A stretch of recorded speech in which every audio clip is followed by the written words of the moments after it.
복된 소식 아름다운 소리 AM 1590kHz 시카고 기독교 방송입니다.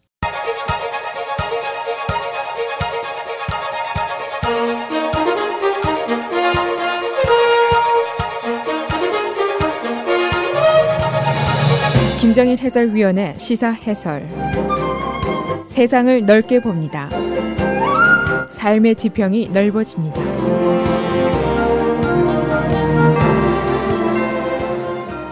시사 해설입니다.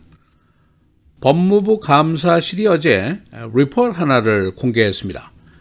2016년 선거전 당시에 FBI가 클린턴이나 또는 트럼프에게 정치적으로 편향이 되어 있었는가, 그래서 대선에 영향을 미쳤는가에 대한 조사 결과입니다. 이 조사에 큰 관심이 쏠리고 있는데 그 이유가 있습니다. 궁극적으로 이 리포트이 2016년도 선거전에 대한 조사 결과이지만은 이것을 근거로 해서 2018년도 러시아 특검 검사의 성격을 규명하려는 트럼프와 공화당의 목표가 있기 때문입니다. 예를 들어서 트럼프가 러시아 조사는 위치헌트다, 또 FBI 안에 딥스테이트이 있다, 반 트럼프 조직이 은밀하게 움직이고 있고 이들이 특검으로 하여금 자신을 정치적으로 매다하고 있다 하는 주장을 여러 번 폈습니다. 만일 법무부의 조사가 FBI의 정치적인 편향성을 증명한다면 러시아 수사를 피할 수도 있는 호재가 될 수가 있습니다. 그런데 이 법무부의 리포트는 이 목표에 도움이 될 수도 있고 안 될 수도 있다 하는 평가가 벌써 나오고 있습니다. 법무부 감사실의 조사가 양면성을 갖고 있기 때문입니다. 이를테면 일부 FBI 수사관과 제임스 코미가 정치적으로 편향이 되어 있었다, 또 불복종 등의 사례가 있었다라고 조사를 했지만은, 그러나 이것 때문에 정치적인 결론, 즉 선거 결과에 영향을 미쳤다는 증거는 없다, 이런 식의 보고서를 내고 있습니다. 그래서 오늘은 법무부의 리포트 내용, 이 리포트에 대한 정치권의 반응, 또 특검의 러시아 수사에 대한 영향은 어떤 것이 될 것인지 살펴보도록 하겠습니다.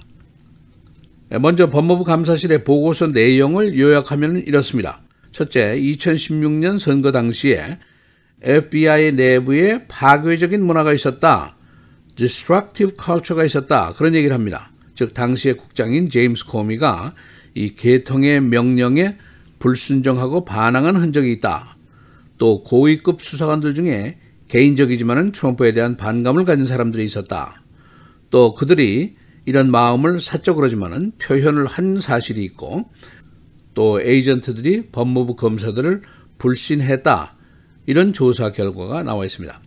이 500페이지짜리 리포트인데 제임스 코미의 행위가 오랜 FBI의 정책, 즉 수사에 대한 공개적인 논의는 하지 않는다라는 원칙이 있었는데 이것을 망쳤다고 지적을 하고 있습니다. 코미가 힐러리 클린턴의 이메일 사용 관계를 조사하면서 일일이 수사 진행을 공개를 했었습니다. 선거전 바로 직전에 FBI가 클린턴의 이메일 조사를 재개한다라고 발표를 했었는데 매우 민감한 사항이었습니다. 코미 측의 설명은 일단 조사 대상이 나타났기 때문에 안 하면은 나중에 정치적인 편견이라는 공격을 받을까 봐 공개적으로 할 수밖에 없었다, 즉 투명성을 유지하기 위한 것이었다 라고 설명을 하고 있습니다. 그러나 클린턴 측에서는 FBI의 선거 직전 이 수사 재개라는 발표 때문에 결국 낙선에 영향을 미쳤다, 그런 비난을 강하게 해왔었습니다.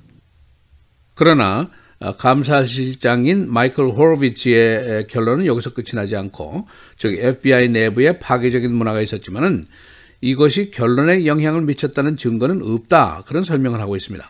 그러나 이런 행위가 FBI에 대한 국민의 자신감을 해쳤고 수사에 대한 의심의 요소를 제공했다, 그리고 FBI 에이전트들이 언론, 즉 기자들에게 너무 과도하게 접촉을 해서 수사 과정 등을 일부러 흘린 사례가 많이 있었다, 이런 지적을 하고 있습니다. 그리고 또 하나 눈에 띄는 대목이 있는데 2명의 수사에 관련된 에이전트들이 이메일을 교환한 내용이 발각이 됐습니다. 이것이 반 트럼프 내용인데 한 에이전트가 이런 이메일을 했습니다. 트럼프가 당선되는 일은 없겠지 하고 질문하는 이메일입니다. 다른 에이전트가 없을 거야, 라고 하면서 We'll stop it. 막아야지. 이런 내용이 있었습니다. 한 사람은 이미 퇴사를 했고 나머지는 징계 조치가 됩니다. 트럼프 대통령이 지금까지 자신의 불이익에 대한 불만을 토로한 것이 굉장히 많습니다. 첫째, FBI 내부에 딥스테이트이 있다. 반 트럼프 조직이 은밀하게 움직이고 있다. We'll stop it. 그가 대통령이 되는 걸 우리가 막아야지 하는 세력이 있다는 이야기입니다. 또 하나는 FBI가 자신의 선거운동을 스파이했다 하는 주장을 하고 있고 witch hunt, 마녀 사냥감이 되고 있다 하는 주장을 아주 여러 번 했었습니다.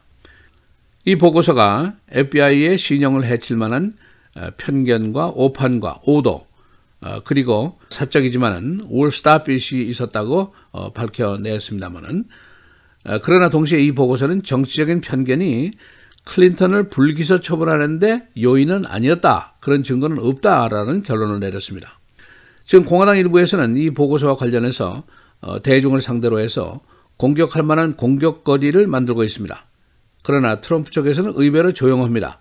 어제 샌더스 대변인이 코미의 행위나 FBI 내의 일부 수사관들의 정치적인 편견이 있다는 것이 다시 한번 확인이 됐다라는 정도만 코멘트를 했습니다. 이 정작 문제는 이제 특검 로버트 멀러의 러시아 조사에 달려 있습니다. 트럼프 측은 FBI 내용이 이런 편향된 정치적인 의도를 증명해서 특검의 조사에 대한 신뢰도를 꺾을 심산입니다. 그러나 이번 보고서가 이 작업에 얼마나 유효할지의 여부는 아직 알 수가 없습니다. 특검 측에서는 지금 90일 이내에 수사 마감을 목표로 하고 있는데 그런데 트럼프를 소환해서 직접 신문할 계획에는 변함이 없습니다. 직접 신문이 될지 아니면은 대배심을 통한 소환이 될지는 아직 확실치가 않습니다.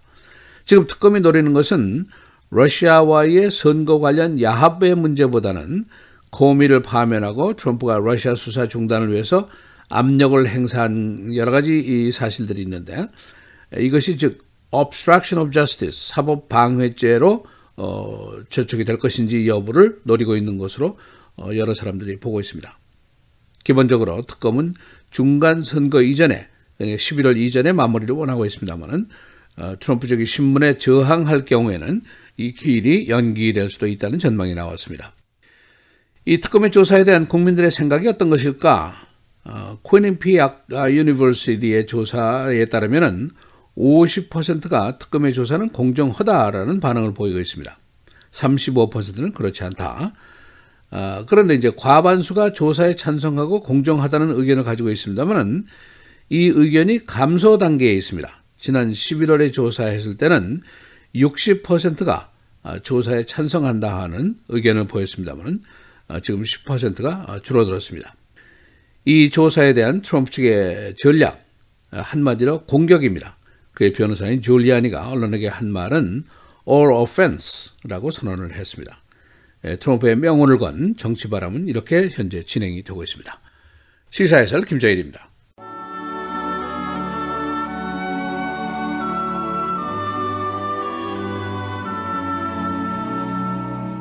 만물의 마지막이 가까이 왔으니 그러므로 너희는 정신을 차리고 근신하여 기도하라.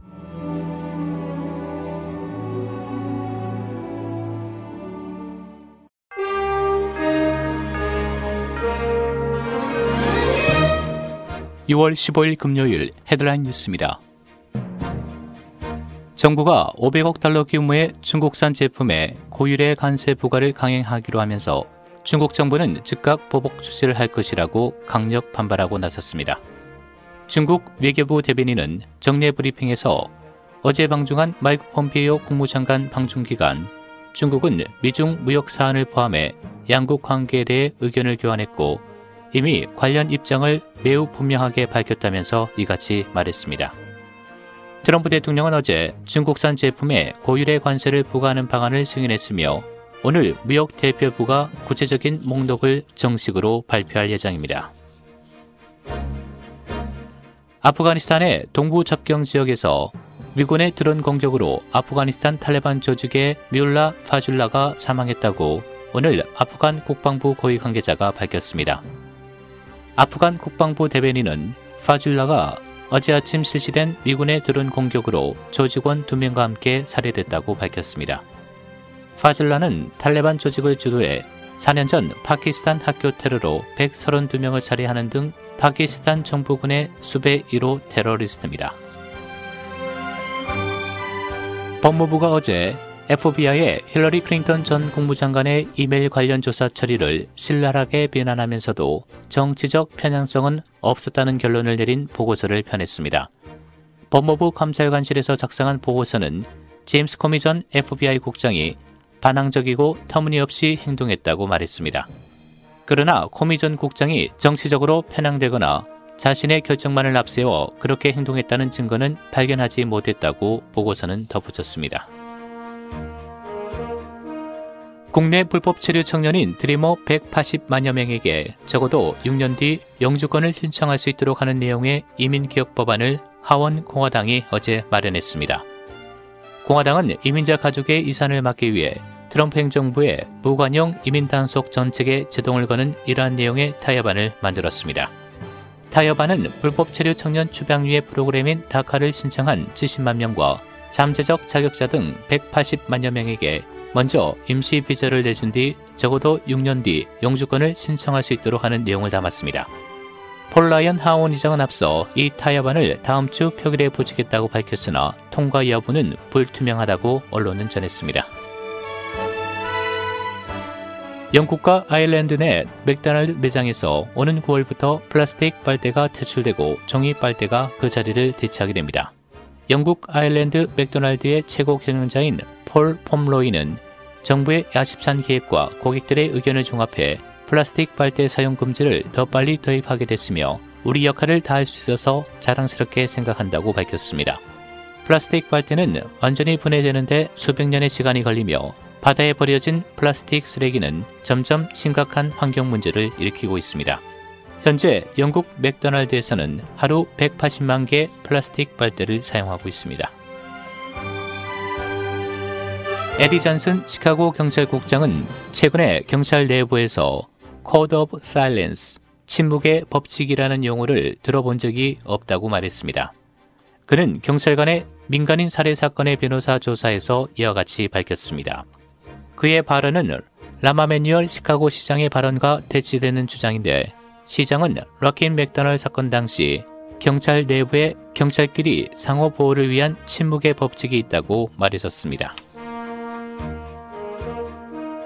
시카고에서 세 번째로 높은 빌딩이 될 피스타 타워 공사가 예정대로 진행되고 있습니다. 공사 업체는 어제 이 빌딩의 절반 부분 공사를 예정대로 마쳤습니다. 피스타 타워의 높이는 1191피트, 위치는 363 이스트 워커, 시카고에서 세 번째 높은 빌딩입니다. 호텔과 칸도가 들어설 이 빌딩은 오는 2020년에 완공됩니다. 다운타운 구 퍼스트 오피스 빌딩에 월그린이 첫 주요 입주자로 들어가게 됩니다. 장기간 비어있던 이 빌딩은 뉴욕에 본부를 둔 투자업체가 5억 달러를 들여 리모델링을 하고 있는데 월그린이 약 20만 스퀘어피트 부분을 리스해 다운타운 지역에서 영업을 할 계획입니다.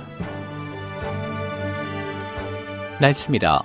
오늘 오전 한때 흐리고 비가 내린 지역이 있겠으나 대체로 맑은 날씨 보이겠습니다. 낮 최고 89도, 밤 최저 74도. 내일 토요일과 주일에는 기온이 90도대로 오른 대체로 맑고 무더운 날씨 보이겠고 한때 흐려지면서 비가 내린 지역도 있겠습니다. 토요일 낮 최고 96도, 밤 최저 77도, 주일 낮 최고 96도, 밤 최저 79도. 다음 주 월요일 차차 흐려지면서 곳에 따라 천둥 번개를 동반한 비가 예상됩니다. 낮 최고 93도, 밤 최저 64도입니다.